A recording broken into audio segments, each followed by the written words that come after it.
Muito bem, pessoal, muito bem. Pedro Falcão, estamos começando. Segunda-feira, 15 de janeiro, 7h01 da manhã, ao vivo, horário de Brasília. Muito bem, Pedro Falcão. Tá animado, Pedro Falcão?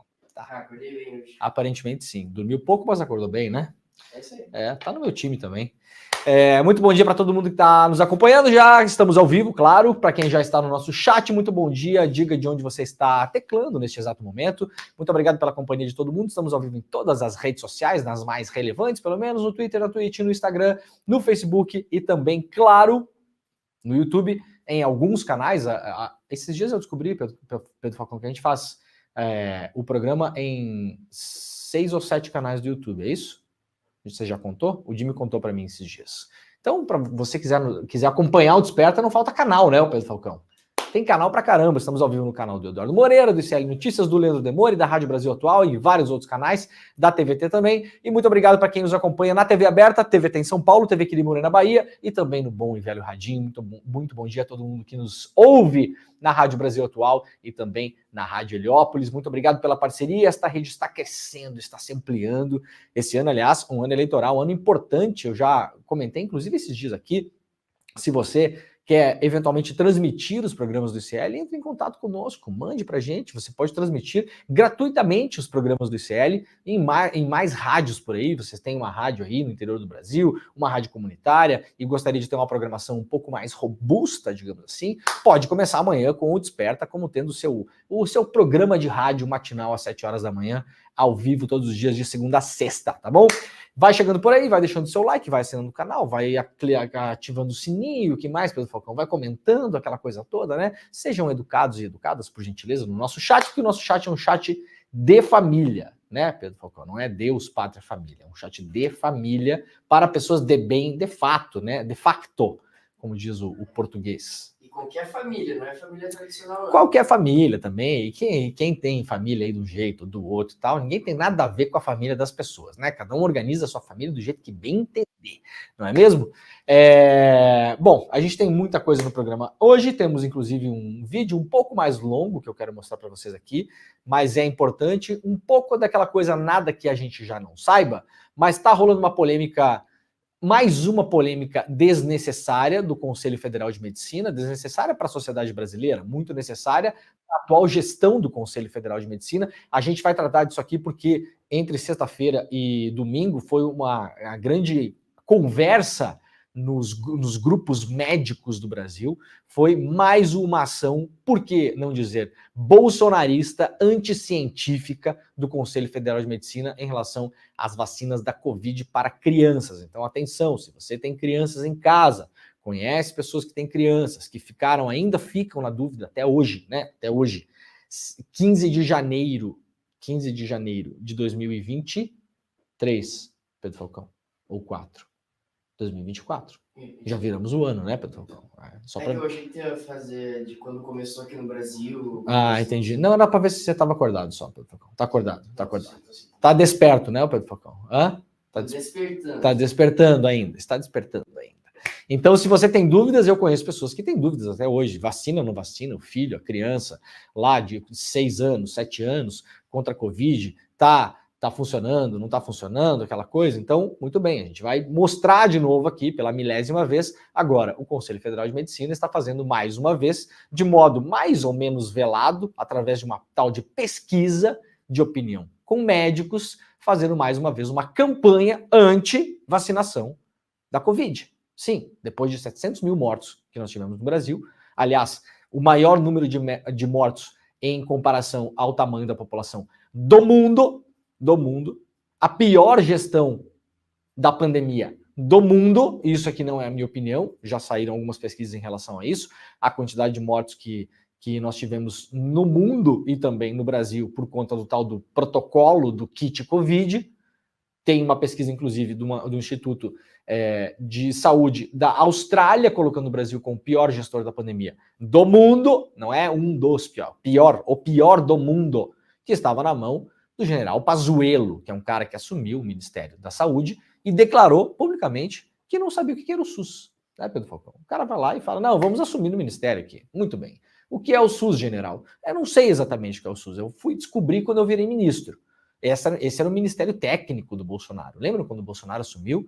Tinha a história do Ministério Técnico, né? Quando o Moro assumiu lá o Ministério da Justiça, o Paulo Guedes e não sei mais quem, os bolsonaristas comemoraram, porque enfim era o tal do Dream Team, era o Ministério Técnico do Bolsonaro. E vimos lá o senhor técnico, o general Pazuello, que não aconteceu absolutamente nada com esse cidadão, deixando as pessoas morrerem sem oxigênio em Manaus e outras coisas, mas não aceitando ajuda de governos estrangeiros, principalmente da Venezuela, que fica muito próxima ali, que poderia enviar oxigênio na época, não pediu, não solicitou, e quando a Venezuela mandou oxigênio para Manaus, não agradeceu também, para além disso.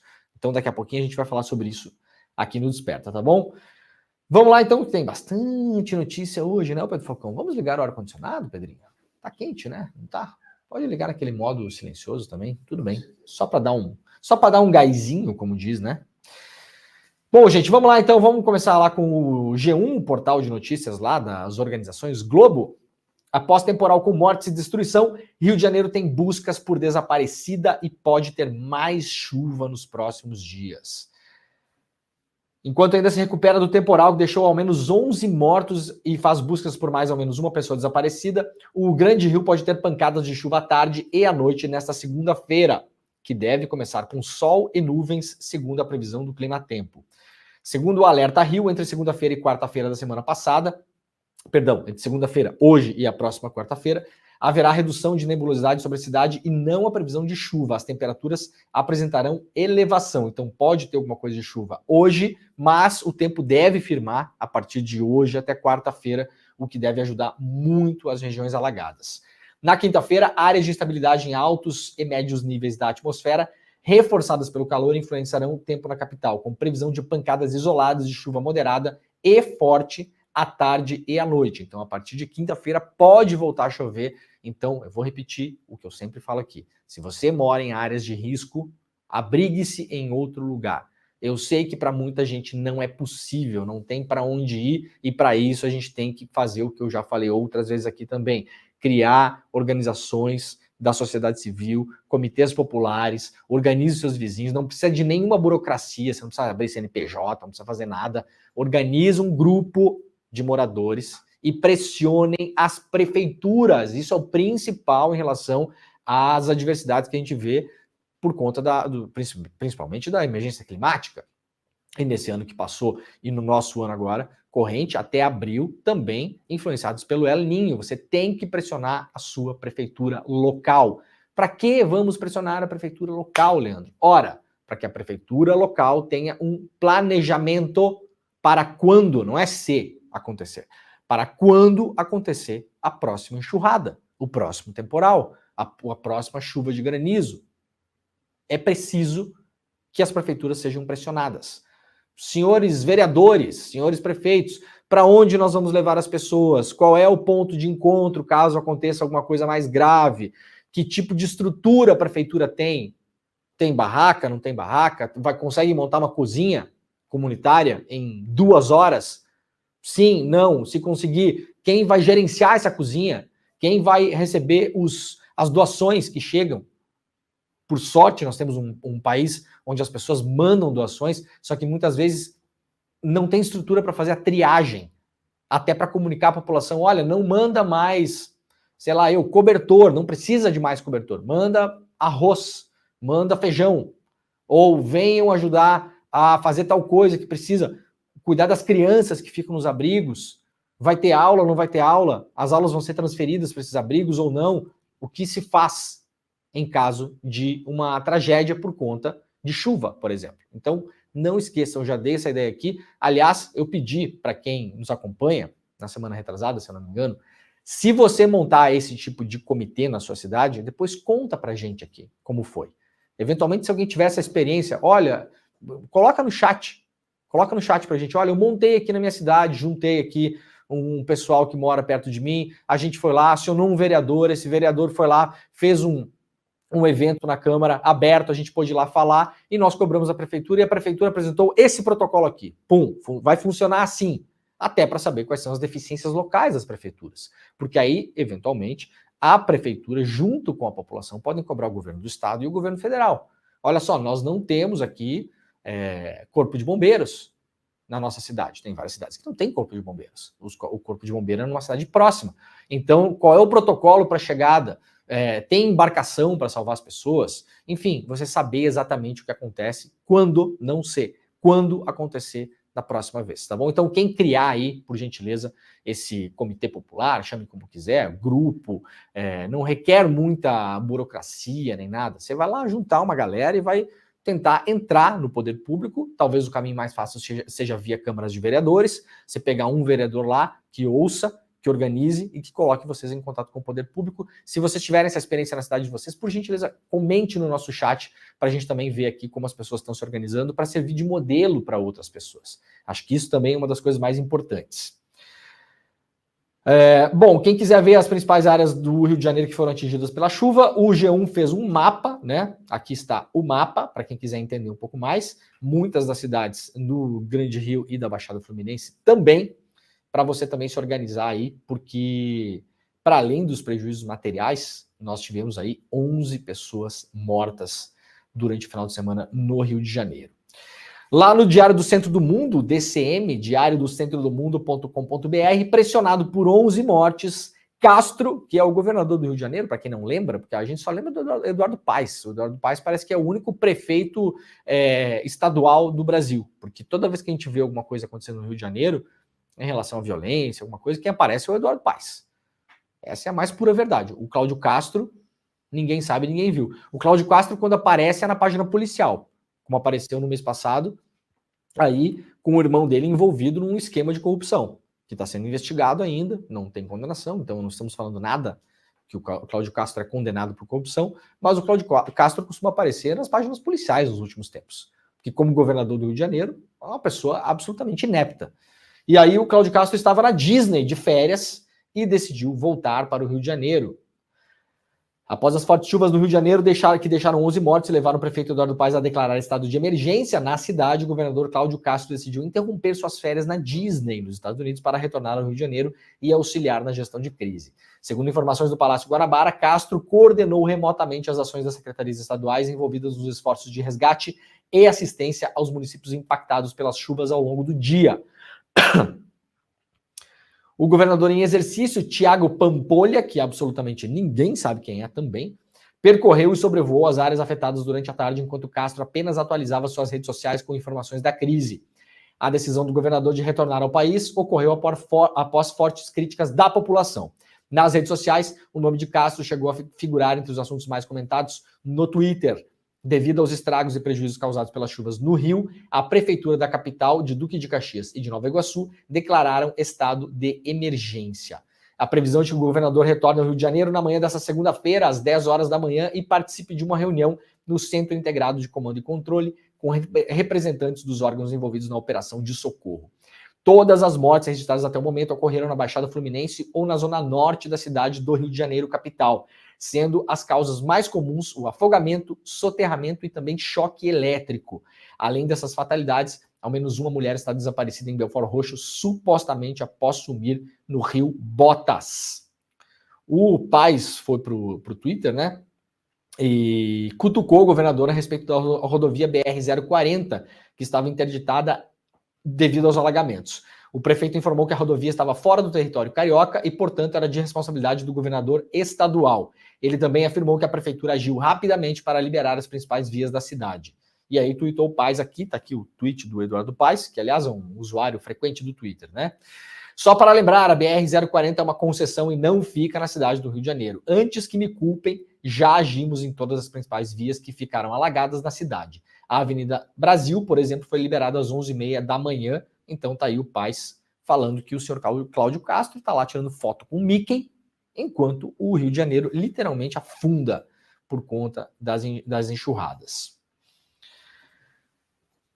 Vamos lá ainda pro DCM, os 5 mais ricos do mundo dobraram a sua fortuna e os 5 bilhões de pessoas no mundo todo empobreceram. Aqui essa pesquisa publicada pela Oxfam, que está sendo bastante divulgada pela imprensa brasileira e pela imprensa mundial também, mostra como a riqueza dos bilionários vem aumentando e a pobreza das pessoas que já não tem quase nada, vem aumentando na mesma proporção.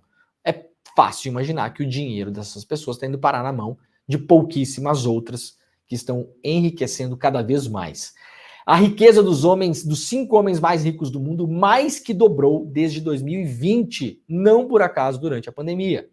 Enquanto quase 5 bilhões de pessoas ficaram mais pobres no período. É o que aponta o relatório Desigualdade SA, da Oxfam, divulgada neste domingo, no início do Fórum Econômico Mundial em Davos, na Suíça. As fortunas somadas dessas 5 pessoas passaram de 405 bilhões de dólares para 869 bilhões de dólares. Ou seja, crescer a uma taxa de 14 milhões de dólares por hora. A gente está falando em 5 pessoas, Pedro Falcão. 5 pessoas que estão caminhando para ter uma fortuna pessoal de quase 1 trilhão de dólares.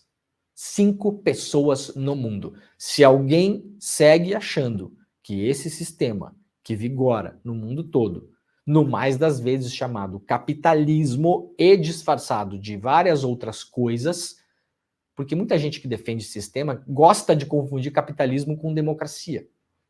Ah, mas a mortalidade infantil diminuiu no século XX por causa do capitalismo, né? Gosta de confundir capitalismo com avanço tecnológico, como se o avanço tecnológico não existisse antes do capitalismo. Como se as democracias não tivessem nenhum papel na reorganização das sociedades, gosta de confundir com o capitalismo. Como se políticas públicas fossem confundidas com o capitalismo. Ah, mas desde o século XX teve mais crianças vacinadas graças ao capitalismo. Não, as políticas públicas não têm nada a ver com isso, né? A ação do Estado não tem absolutamente nada a ver com isso. A organização social mais efetiva não tem nada a ver com isso.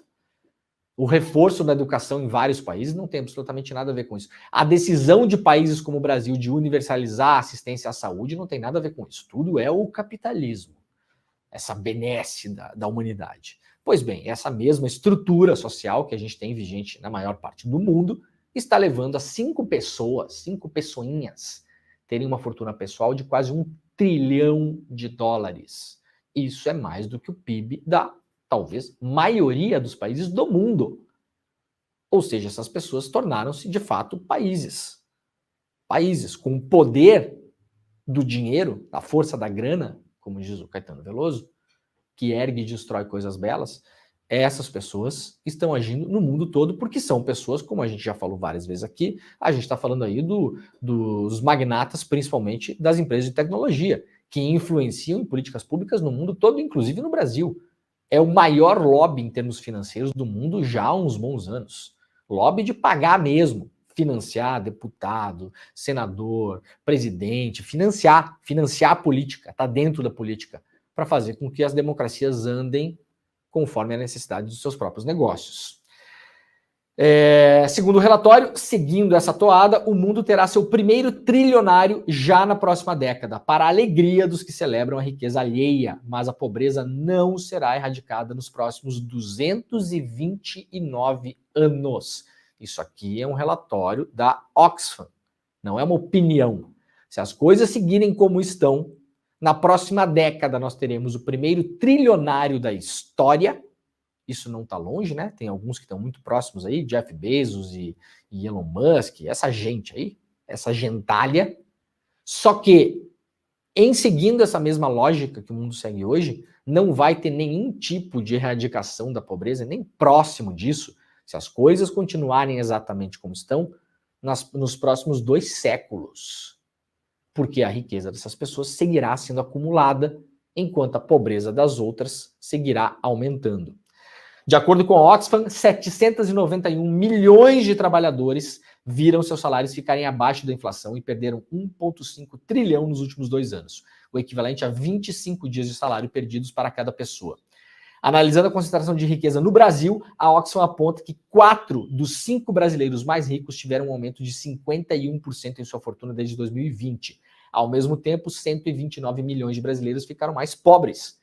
A pessoa mais rica concentra riqueza equivalente a 107 milhões de pessoas, ou seja, metade do país. O brasileiro mais rico hoje em termos de patrimônio. Isso aí é declarado, né, gente? A gente não sabe as contas que essas pessoas têm em paraísos fiscais que ninguém vê. Os controles de empresas que elas exercem através de laranjas. os patrimônios que estão no nome de pessoas que não estão sendo contabilizados na fortuna pessoal dessas pessoas. O brasileiro mais rico hoje, ele tem a mesma quantidade de dinheiro que se você somar 107 milhões de brasileiros. Essa é a relação que a gente vive hoje no Brasil, que já era um dos países mais desiguais do mundo, e agora a coisa só piorou com a pandemia. O do Brasil, em 2023, segundo a FMI, tem uma projeção de 2,13 trilhões de dólares. 2 trilhões de dólares. Brasil. Os mais ricos, né? Isso, e ele ultrapassou o Canadá, com 2,12 trilhões. Ou seja, nós temos, se nós formarmos os nossos super ricos, nós temos mais super ricos do que no Canadá. Acho que sim. Esse é o resumo da história. Aqui no Brasil, segundo o relatório, o 1% mais rico detém 60% dos ativos financeiros do país. Considerando que o 1% mais rico do mundo concentra 43% dos ativos financeiros globais, sendo 47% na Europa, 48% no Oriente Médio e 50% na Ásia, a desigualdade brasileira continua uma das piores do planeta. O Brasil tem na sua agenda de 2024 a oportunidade de corrigir um erro histórico iniciado nos anos 90, o retorno da taxação sobre lucros e dividendos, isentos na tributação sobre pessoa física, informou a coluna a Kátia Maia, diretora executiva da Oxfam Brasil. Isso é um assunto que a gente vai ouvir falar muito esse ano, vamos trazer aqui no programa também, que é um assunto que o ministro Fernando Haddad vai levar à discussão pública, que é voltar a taxar os lucros e dividendos das empresas. Atenção, não é da sua MEI, não é da sua empresa de pequeno porte, não é da sua microempresa. A taxação de lucros e dividendos no Brasil, que é isenta, quem tem um CNPJ sabe, chega no final do ano, pega o lucrinho que você teve lá, as merrecas que você ganhou ali, você pega aquilo para você, que é o lucro e os dividendos da sua empresa, você coloca isso no seu imposto de renda, mas esse faturamento, essa grana que você lucrou, ela é isenta de imposto de renda. Para quem já fez declaração sabe disso. Você tem que, claro, informar o fisco, olha, eu tenho essa empresa aqui, essa empresa deu um lucro de tanto, esse lucro veio para mim, que sou o sócio da empresa, ou para mim, para minha esposa, para o meu esposo, para o meu sócio. Eu vou declarar isso aqui no meu imposto de renda, mas é isento, você não paga imposto de renda sobre aquele lucro e dividendo. A discussão no Brasil é taxar lucros e dividendos de pessoas que ganham muito dinheiro, que não é o seu caso, né? Que está parcelando aí um Corolla 2017 em 108 vezes, tá bom? Não é de você que está falando. Ou o cara que está um pouquinho melhor, que deu um passinho, às vezes um pouquinho melhor que a perna, tem um Corolla Cross 2020, né, o Pedro Falcão? Ele foi lá, comprou o Corolla Cross 2020, parcelou em 60, deu o carro antigo dele de entrada, tá marchando aí com 3,5 conto por mês, tá todo sufocado, né? Tá se arrebentando para pagar o carro. Não é de você que tá falando, tá, querido? Fica tranquila. Não precisa defender o Jorge Paulo Lemann. O Jorge Paulo Lemann, quando você defende ele, o Jorge Paulo Lemann só acha que você é um otário. Essa é a grande verdade. Vamos colocar aqui, né, o Pedrinho, 7h24 da manhã de uma segunda-feira, vamos jogar a realidade na cara das pessoas. O Jorge Paulo Lemann olha para você, que está lá no Instagram, comentando num canal lá do Eduardo Moreira, né? Que absurdo esses comunistas. O Jorge Paulo Lemann lê aquilo e pensa, mais um otário me defendendo de graça. Que bom, porque advogado ele já paga, porque precisa também. Agora, a quantidade de otário que tem na rede social defendendo milionário e bilionário é um negócio inacreditavelmente insano. Então deixa de ser otário, meu filho. Deixa de ser otário. Vem para cá que a gente explica para você em que classe social você está inserido. Fica 6 meses sem receber salário ou sem faturar o que você fatura hoje para ver onde é que vai parar seu Toyota Corolla Cross. No limite, se conseguir ficar com ele, vai começar a rodar Uber com ele. No limite. Se ficar com ele, se conseguir ficar com o carro, vai começar a rodar Uber. Né? Mas a chance maior é de perder, porque você sabe que o carro não é seu, né? Você financiou, o carro não é seu. O carro é da financeira. Para de pagar para ver o que acontece. Lá no site do iclnoticias.com.br, para a diretora da Oxfam, portanto, a desigualdade é o maior problema do planeta. A absurda concentração de renda e poder nas mãos dos super ricos, em contraste com as condições cada vez mais precárias dos trabalhadores em todo o mundo, não é somente mais uma questão importante a ser resolvida para a socióloga Kátia Maia, a diretora executiva da Oxfam no Brasil. Esse é o principal problema do planeta. Até porque já vimos aqui neste programa que quanto mais rica a pessoa, mais ela polui o meio ambiente. Sabiam disso? Que há uma relação direta. Saiu uma pesquisa publicada pelo jornal inglês The Guardian, umas 2 ou 3 semanas atrás, não, acho que até foi antes do nosso recesso. Quanto mais rica a pessoa vai ficando, mais ela polui o planeta. Por quê? Porque o padrão de consumo dela aumenta exponencialmente em relação a coisas que poluem muito o meio ambiente. Por exemplo, a pessoa compra um avião particular, né? Os private jets. Então você deixa de andar num aviãozinho lá com 300 pessoas e você começa a andar só no seu. Você está poluindo mais. Há uma relação direta em relação a isso. A pessoa, quanto mais rica ela fica, mais investimentos ela faz, e muitas vezes de modo antiético, por assim dizer, e ela começa a botar dinheiro em empresas que são extremamente poluentes. Por exemplo, comprando ações da bolsa, comprando pedaços de ações, aquela coisa toda. Quanto mais rica a pessoa é, mais ela vai ter posses. Então ela vai ter uma casa, outra casa, 3 apartamentos, o sítio, não sei o quê. E quando você tem muitas propriedades, você gera poluição também, porque propriedade gera lixo, gasto energético, pode estar praticando aí como o Neymar e outros crime ambiental, porque vai lá, constrói um lago, destrói o riacho lá da cidade, polui a água de não sei o quê. Então, há essa relação direta também. A Oxfam Internacional explica aqui, o iclnoticias.com.br é uma confederação de 19 organizações e mais de 3 mil parceiros que atuam em mais de 90 países na busca de soluções para o problema da pobreza e da desigualdade. O relatório elaborado para a entidade para ser apresentado em Davos, na reunião dos países mais poderosos do mundo, detectou que a desigualdade entre países do norte e do sul aumentou pela primeira vez em 25 anos. Os monopólios estão cada vez mais concentrados. As consequências políticas, sociais e ambientais desse desequilíbrio são detalhadas por Kátia Maia na entrevista a seguir, portanto, uma entrevista que foi feita aqui pelo Chico Alves, lá no iclnoticias.com.br, uma entrevista exclusiva para quem quiser entender um pouco mais sobre a Oxfam, sobre a metodologia da pesquisa e sobre os problemas que essa desigualdade gritante, cada vez maior, causam no mundo. Acabamos de falar das enchentes no Rio de Janeiro. Você acha que não tem relação entre uma coisa e outra, você está redondamente enganado. Leia a entrevista para entender como os super ricos ajudam a poluir e a destruir o planeta em que vivemos. E aí tem um editorial analisando também essa situação. Quem quiser lá no iclnoticias.com.br pode ler, está lá na capa. Ainda mais desigual é o título. Diferença de ricos para pobres aumenta, diz a Oxfam. E está aqui então uma análise, né, com um quadrinho muito interessante aqui, né? Vamos ver se a gente coloca isso aqui. Dá um enter. Aí, ó, olha aqui que legal. Vamos levantar, né, o Pedro Falcão, para encerrar esse assunto aqui, só para a gente ter uma ideia aqui, ó. O 1% mais rico do mundo possui 59% de todos os ativos financeiros globais. Faltou um Szinho aqui, ó, pessoal do site, para dar uma checada lá. O 1% mais rico do mundo emite a mesma quantidade de poluição de carbono que os 2/3 mais pobres da humanidade. Ou seja, você pega 66% da população mais pobre do mundo, essa quantidade colossal de bilhões de seres humaninhos emite a mesma quantidade de poluição que o 1% mais rico. É ou não é uma coisa escandalosa? Nos Estados Unidos, o patrimônio de uma família negra comum é apenas 15% do patrimônio de uma família branca comum. No Brasil, em média, a renda dos brancos está mais de 70% acima da renda da população negra. Mas tem gente, inclusive de esquerda, que não gosta de falar do tal do identitarismo, né? A gente não tem que falar nisso. Somos todos iguais, somos todos irmãos. Viemos todos da África, né, Pedro Falcão? Somos todos iguais.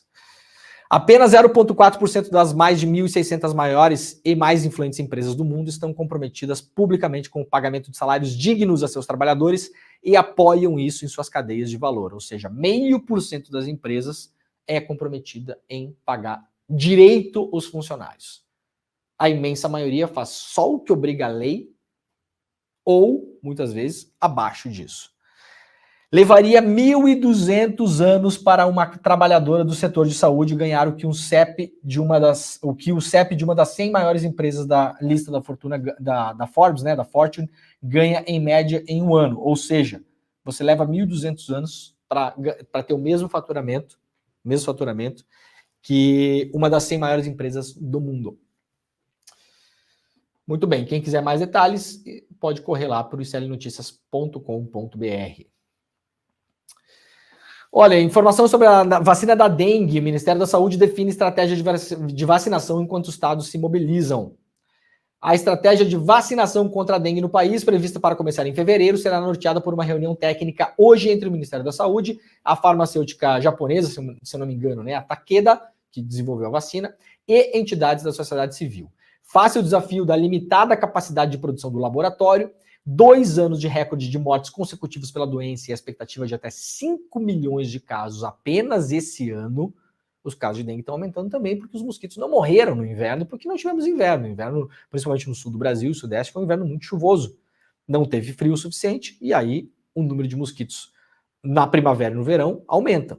Mosquito, mosca, esse ano tá assim, ó, no sul do país tá um inferno. Em qualquer lugar que você vai tem 1 milhão de moscas, 1 bilhão de mosquitos, tá um negócio inacreditável. O Ministério da Saúde anunciou a incorporação da vacina no Sistema Único de Saúde, portanto, ao SUS, e anunciou isso em dezembro do ano passado.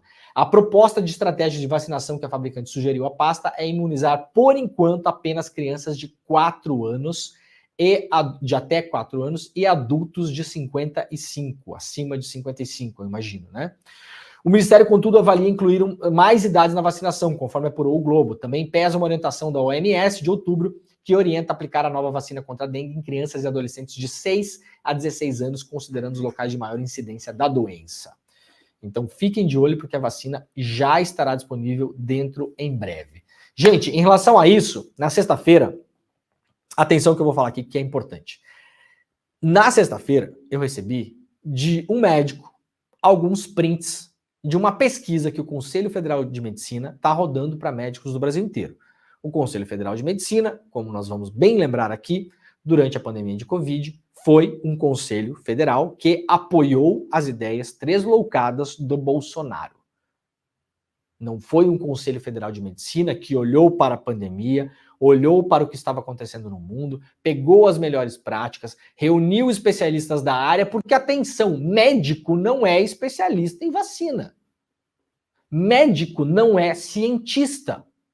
Ah, mas como assim, Leandro? Não estou entendendo. O médico não entende nada de saúde? Gente, médico é uma designação genérica.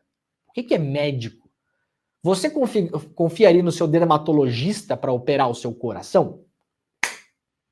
Você confiaria no seu ortopedista para operar a sua laringe? Não, né? Porque você não é maluco nem maluca. Então, médico é muita coisa. Médico é um monte de coisa. O médico pode ser para trabalhar com estética puramente, né? Não é mesmo? Trabalha com estética. Se formou lá há 10 anos atrás, nunca mais se atualizou, viu as cadeiras de imunização e estudou vírus e infecções lá na faculdade, depois nunca mais olhou para aquilo, fez o máximo que precisava para passar a cadeira e acabou, e nunca mais olhou para aquilo, e passa o dia hoje aplicando Botox. É isso, né? Cuidando da pessoa, a pessoa que tem varize, a pessoa que tem estria, né, Pedro Falcão? Tem estria no glúteo. Tem médico que cuida e tudo bem, tá tudo certo, é uma profissão. Agora, esse médico não entende patavina de vacina, gente. O que eu vi durante a pandemia de pessoas que vinham falar comigo, porque as pessoas vêm me perguntar, porque as pessoas, enfim, você que tá mais bem informado, que lê mais notícias, não sei o quê. O meu médico falou que não é para vacinar o meu filho. Tá, mas o seu médico é o quê? É ortopedista. Então, o seu médico, ele vai cuidar de você quando você quebrar a perna. Alguém leva o carro quando estraga o motor, né? Estraga lá o motor do carro. Alguém leva o carro lá no cara que conserta farol? Não. Na borracharia? Não. Ah, mas tudo mexe com o carro. Sim, o borracheiro mexe com o carro, o eletricista mexe com o carro, o mecânico mexe com o carro, o cara que lava o carro mexe com o carro, o posto de gasolina mexe com o carro também. Alguém leva o carro no posto de gasolina quando estraga o motor? Então, gente, pera lá. Médico é qualquer coisa. Médico é um monte de coisa. E médico não é cientista. Agora o Conselho Federal de Medicina está rodando uma pesquisa, olha só isso aqui. Veja um absurdo desse negócio. Passada a pandemia, mais do que comprovado que o número de mortes no Brasil aumentou absurdamente por conta do negacionismo científico. Saiu uma pesquisa importantíssima que foi rodada em vários países no mundo, uns 15 dias atrás, mostrando que os governantes que influenciaram as pessoas a usar a tal da cloroquina, ivermectina e não sei o quê, mataram gente. Isso é uma pesquisa científica. Aumentou o número de mortes. Há pesquisas científicas no Brasil. De novo aqui, não tem opinião de ninguém. No Brasil, nas cidades que mais votaram e apoiaram a extrema-direita no Brasil, morreu proporcionalmente mais gente de Covid. Isso é um dado estatístico que mostra uma correlação. As pessoas ouviram as baboseiras do Bolsonaro e morreram.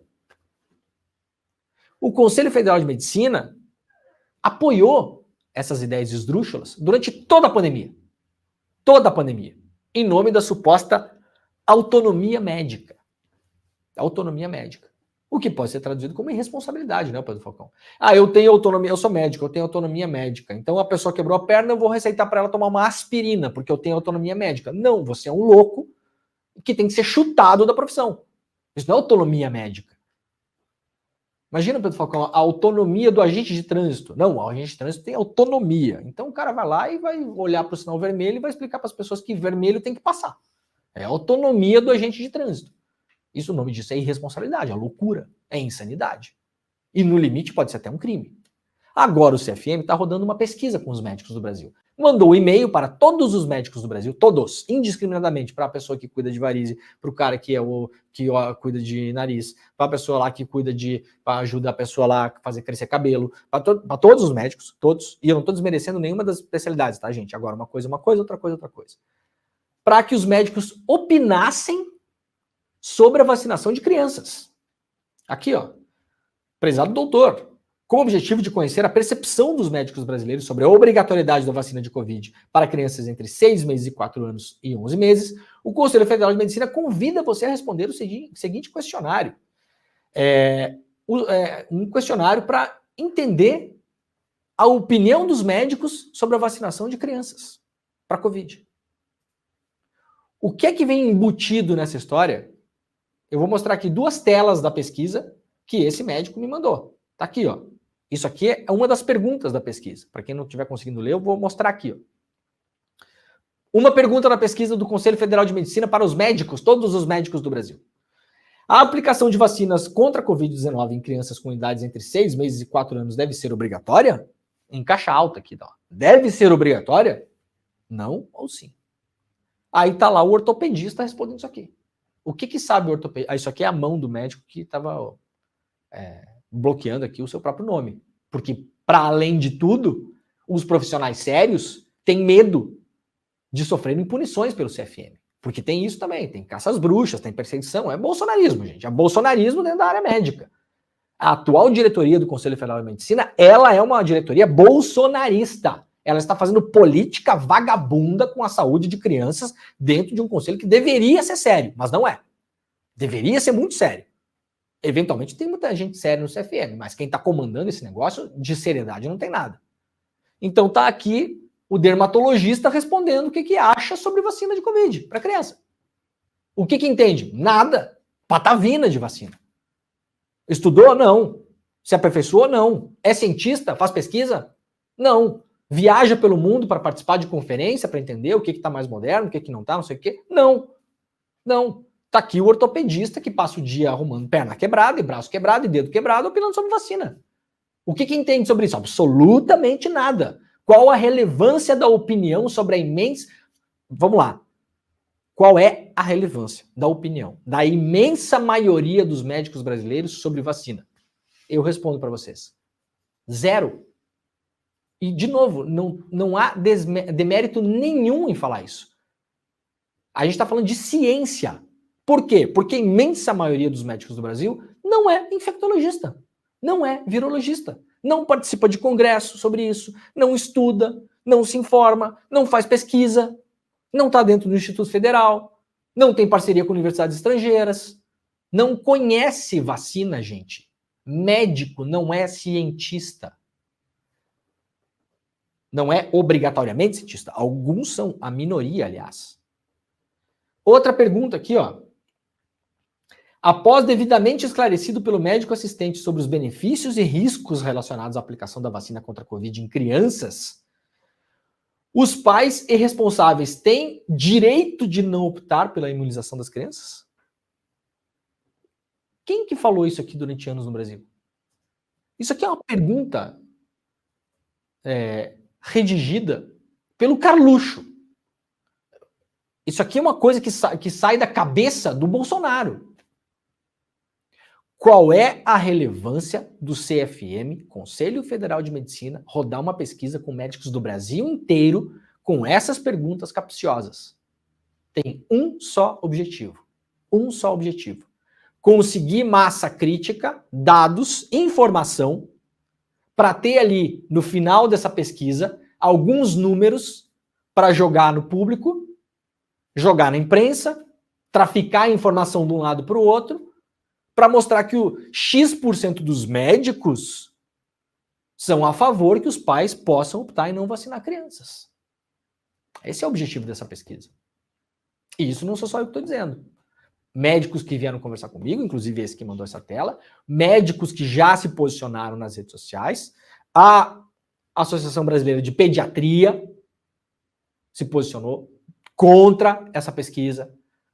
Os médicos da Associação Brasileira, não sei agora exatamente o nome, de infectologia, que são as pessoas que entendem desse negócio aqui, se posicionaram contra essa pesquisa do CFM, porque isso aqui é feito, mais uma vez, para sujar as águas do debate público e colocar a dúvida na cabeça das pessoas, que no fim das contas vão tomar decisões idiotas, porque é uma pesquisa que está sendo rodada por idiotas, e lá na ponta isso pode causar a morte de pessoas. Os caras não estão nem aí para as consequências. Zero preocupação com a saúde das famílias. Absolutamente zero. Esse é o pessoal pela família. É essa galera aqui que é a galera pela família. Fazendo política vagabunda, que é o nome desse negócio aqui. Política vagabunda, num conselho que deveria ser sério. Rodando essa pesquisa que não tem o menor valor científico, porque as pessoas que vão responder isso aqui não entendem absolutamente nada de vacina. Não são cientistas, não são pesquisadores, não estão atualizados, sabem nada. Sabia que o pediatra do seu filho, da sua filha, pode não saber absolutamente nada sobre vacina? É, pode. Pode ser um pediatra que se formou aí há 25 anos, nunca mais estudou, não sabe a diferença entre vacina de RNA, de não sei o quê, sabe o básico do básico que viu na faculdade. Aí, durante a Covid, se interessou um pouquinho mais, porque os pacientes começaram a perguntar, mas fazia 20 anos que ele não falava em vacina, ele só seguia o calendário de vacinação do Brasil. Seguia, você ia lá, seu filho, 6 meses, o que tem que fazer, doutor? Ah, você tem que dar essa vacina, essa. Mas não é porque ele estudou aquilo, não, é porque tem um calendário de vacinação no Brasil. Qualquer pessoa pode olhar o calendário das vacinas, para isso você não precisa de médico. Você vai lá no posto de saúde, olha o calendário, essas aqui são as obrigatórias, até 2 anos, até 2 anos e meio, pum, depois aqui com 5, depois a outra com 15, e assim vai. Não significa que o pediatra entenda tecnicamente, de modo atualizado, sobre imunizantes. Isso aqui é um completo absurdo. As pessoas que comandam o CFM hoje são umas irresponsáveis, provaram durante a pandemia com coisas horrorosas, absurdas que fizeram para apoiar o Bolsonaro, e há de se entender também o que é que essas pessoas estão ganhando com isso. Essa é a minha grande curiosidade. O que é que a diretoria do CFM ganha com esse tipo de coisa? Ganha mesmo, ganha. O que ganha? É a curiosidade que eu tenho. O que está por trás desse apoio? Pode ter ideologia? Pode ter ideologia, mas eu acho que tem uma outra coisa. Tem uma ideologia que muita gente gosta bastante também. Uma ideologia, né? Foi inventada um tempinho atrás, chamada dinheiro. Tem uma ideologia chamada dinheiro também. Olha, tem um vídeo que a gente vai passar aqui, rapidamente, Pedro Falcão. Vamos mostrar uns 2 minutinhos do Daniel Becker, que é um pediatra bastante famoso nas redes sociais, que é um esclarecimento importante para a gente lembrar um pouco também como é que as coisas vão, né? Então vamos lá ouvir o Daniel Becker e a gente já volta.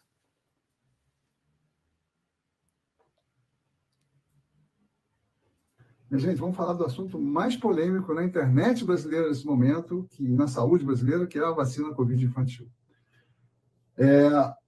Para entender por que ela é tão polêmica, é preciso entender um pouco a história do que envolve essa vacina e a pandemia, né? E eu tenho que abrir aqui de início o meu viés. Eu sou radicalmente contra o governo anterior, sou radicalmente contra a extrema-direita e o fascismo, que são a marca desse governo anterior, apesar de que conquistaram uma grande parcela da população brasileira, 20% de fanáticos e 40 e poucos por cento de gente que fica indo ali, acha que é bom, mas não tem certeza. Enfim, foi a pior gestão da pandemia. Isso não é um viés meu, aí já não é opinião, isso é um fato reconhecido por um instituto que fez uma extensa pesquisa sobre gestão da pandemia da Austrália, que é totalmente isento, e que classificou o Brasil em último lugar. Foram 700 mil mortes, pior número de mortes relativos à população, pior do mundo. E, muito interessantemente, um trabalho que foi publicado, se não me engano, no Lancet, mostrou que quanto mais uma cidade apoiava aquele presidente, mais gente morreu proporcionalmente. Olha que coisa, gente. Não é uma associação qualquer essa, não. Tá? Então, vamos entender que há um contexto por trás disso. E quais foram as estratégias? Absurdo.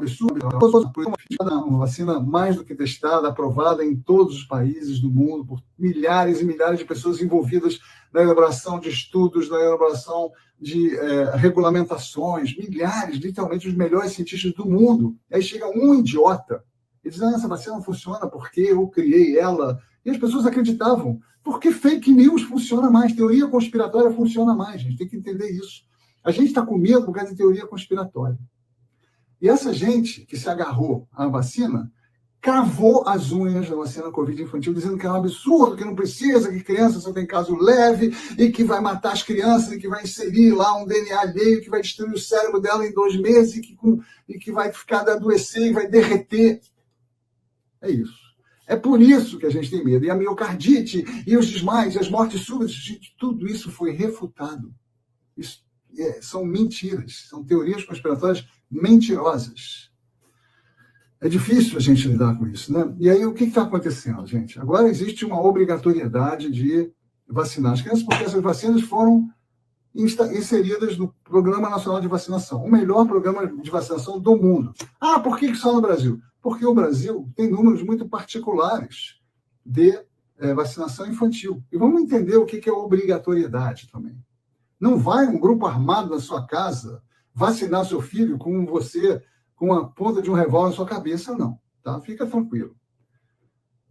No Brasil, já morreram quase 4 mil crianças e adolescentes pela Covid aqui. Tá? Em 2023, quer dizer, um ano tranquilo em relação, né, do meio para cá, especialmente em relação à Covid, nós tivemos 5.310 casos de síndrome respiratória aguda grave em crianças e 135 mortes em crianças menores de 5 anos, gente.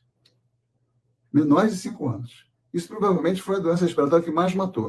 Em Santa Catarina, minha querida Amanda Ribage, colega aqui do Instagram, mandou uma estatística do hospital dela.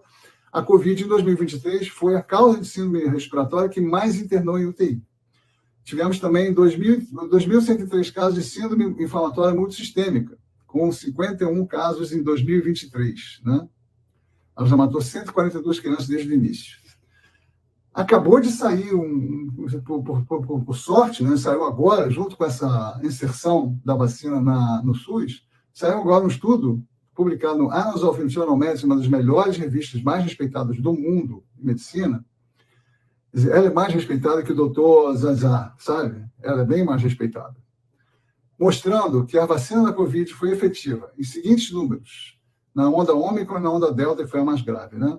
75%, 74,3% contra a infecção. As pessoas dizem, não evita infecção. 74% de efetividade contra a infecção. 75% contra casos moderados ou graves. 85% contra 85%, quer dizer, reduziu em 85% a chance de uma criança internar em UTI. Isso não é pouco, não, gente. É uma das vacinas mais efetivas de toda a história da vacinação mundial. É muito impressionante. E esse estudo não constatou nenhuma alteração cardíaca nas crianças. Não houve casos de problemas cardíacos nas crianças. Existe sim a miocardite, ela existe em um grupo muito pequeno de jovens, homens jovens, quase sempre, homens jovens. Foram pouquíssimos casos, raríssimos, tipo 30 ou 40 em 1 milhão. E todos eles, praticamente, se eu não me engano, todos foram curados. Bom, tá aí o Dr. Daniel Becker. Esse vídeo completo, vamos fazer o seguinte, ô Pedro Falcão, vamos mandar para o WhatsApp do ICL. Então, vou pedir para o pessoal que está na produção mandar o link do nosso WhatsApp no chat, que aí as pessoas podem se inscrever no WhatsApp, E aí a gente vai mandar esse vídeo do Dr. Daniel Becker lá no WhatsApp. É um vídeo mais longo, tem 14 minutos. Ele faz todo um preâmbulo mostrando o quão danosa foi a gestão assassina da pandemia no Brasil durante o governo Bolsonaro. E depois ele parte para dados técnicos científicos sobre a vacinação no Brasil. É um vídeo importante. Eu sei que muita gente já está careca de saber, mas é importante a gente reespalhar essa palavra. Para fechar esse assunto, muito rapidamente, eu vi que algumas pessoas no chat estão falando que não pode generalizar os médicos. Gente, eu não estou generalizando. Isso é o que eu vou pegar a minha profissão, tá? Isso é o equivalente a você rodar uma pesquisa. Claro que seria muito menos grave, né?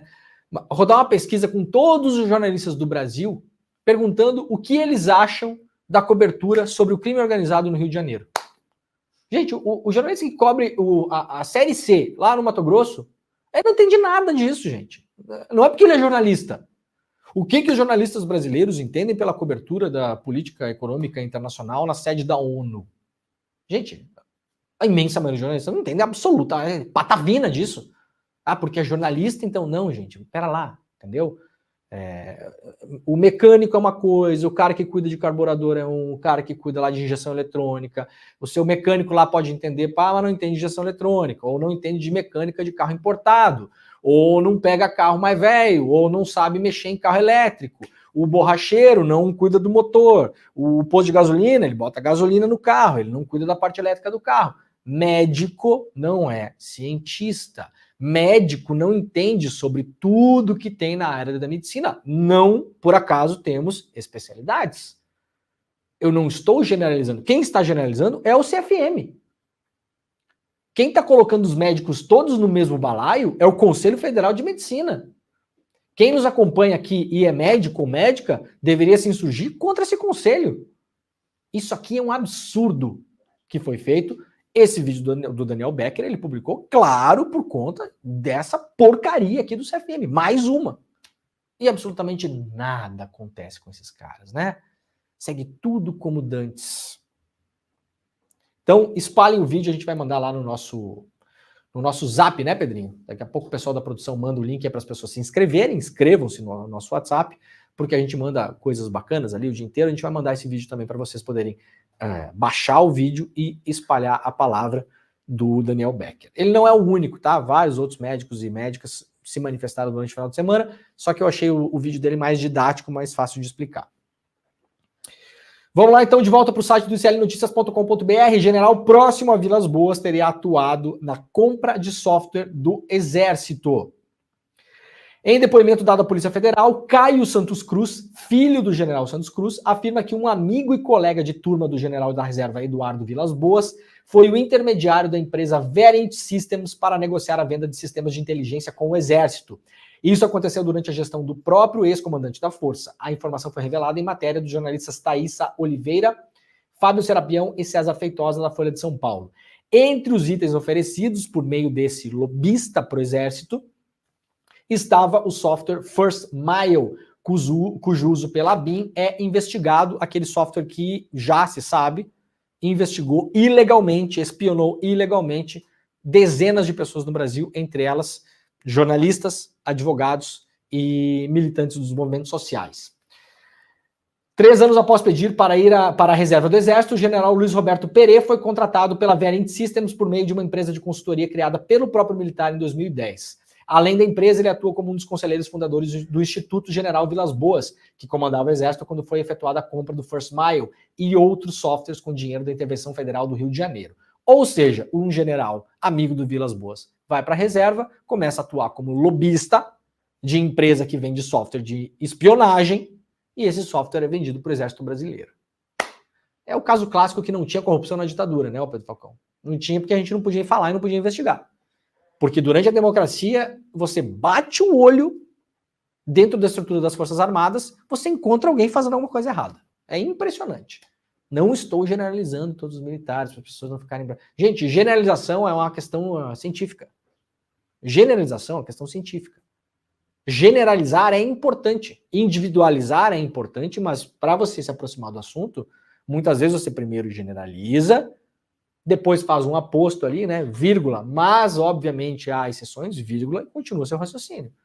Podemos generalizar que o Conselho Federal de Medicina hoje é tomado por bolsonaristas negacionistas de extrema direita? Podemos, ora, claro que sim.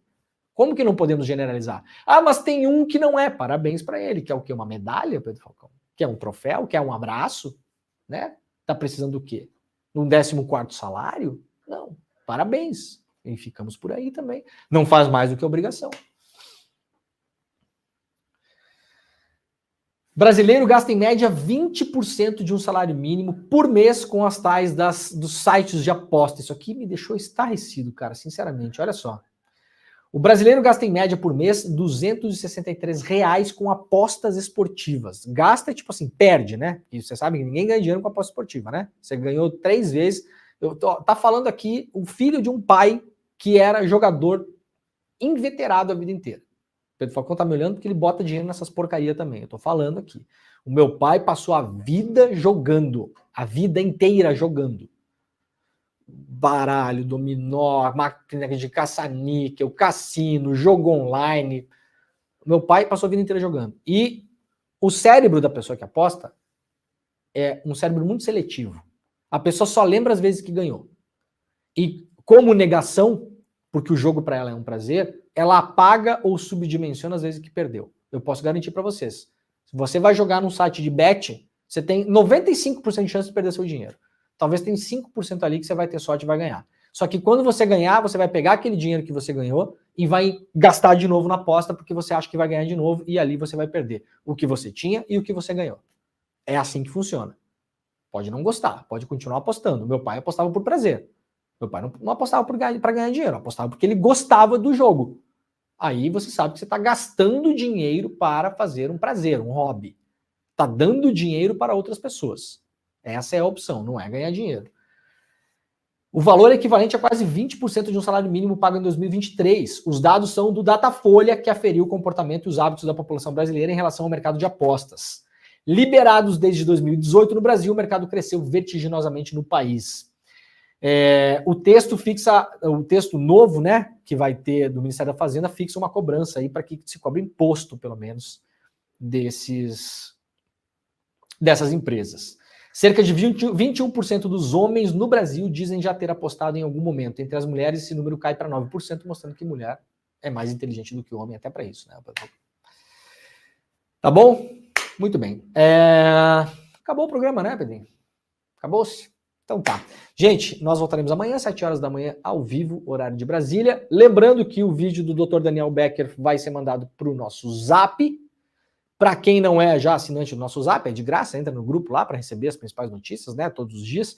O link foi colocado nos comentários, no nosso chat. Amanhã nós estaremos de volta, agora está começando o ICL Notícias, primeira edição. Muito obrigado a todo mundo e tchau. Todo ano em janeiro a gente se reúne para o nosso encontro Mapa da Mina, onde eu faço minhas previsões para o mercado financeiro, o que eu acho que vai acontecer ao longo do ano que está começando. A gente costuma acertar bastante. Mas em 2023 aconteceu o impensável. A gente acertou tudo, absolutamente tudo que a gente previu. A gente acertou mais que os bancos, mais que as corretoras, mais que as casas de análise. Por exemplo, a Bolsa. Ela começou o ano ali meio que no mesmo lugar, sem ir para lugar nenhum, sem nenhuma direção. Mas do meio para o final do ano ela subiu e acabou tendo um resultado positivo. Porém, diferente do ano anterior, ela não se destacou em relação aos mercados internacionais. Em outras palavras, teve um alfa menor do que no ano anterior. Vamos ver o que eu previ no Mapa da Mina de 2023? O Ibovespa ele deve ter um primeiro semestre sem grandes movimentos direcionais. Ao longo do ano de 2023, a Bolsa, essa é a minha previsão, é a minha expectativa, a Bolsa parece ter maior probabilidade de alta do que de queda, mas com menos alfa em relação aos mercados externos do que em 2022. Pois é, na mosca. Impressionante, né? Inclusive com a riqueza de detalhes, com essa história de alfa e etc. Quer saber as minhas previsões para o ano de 2024? O encontro vai acontecer no dia 28 de janeiro, um domingo, às 8 horas da noite, no horário de Brasília. Se inscreve agora no link aqui em cima ou aqui embaixo, gratuitamente, e chame seus amigos e amigas para participar. Em 2023, quem participou se deu bem. Agora é a sua chance de se dar bem em 2024 ouvindo as nossas previsões.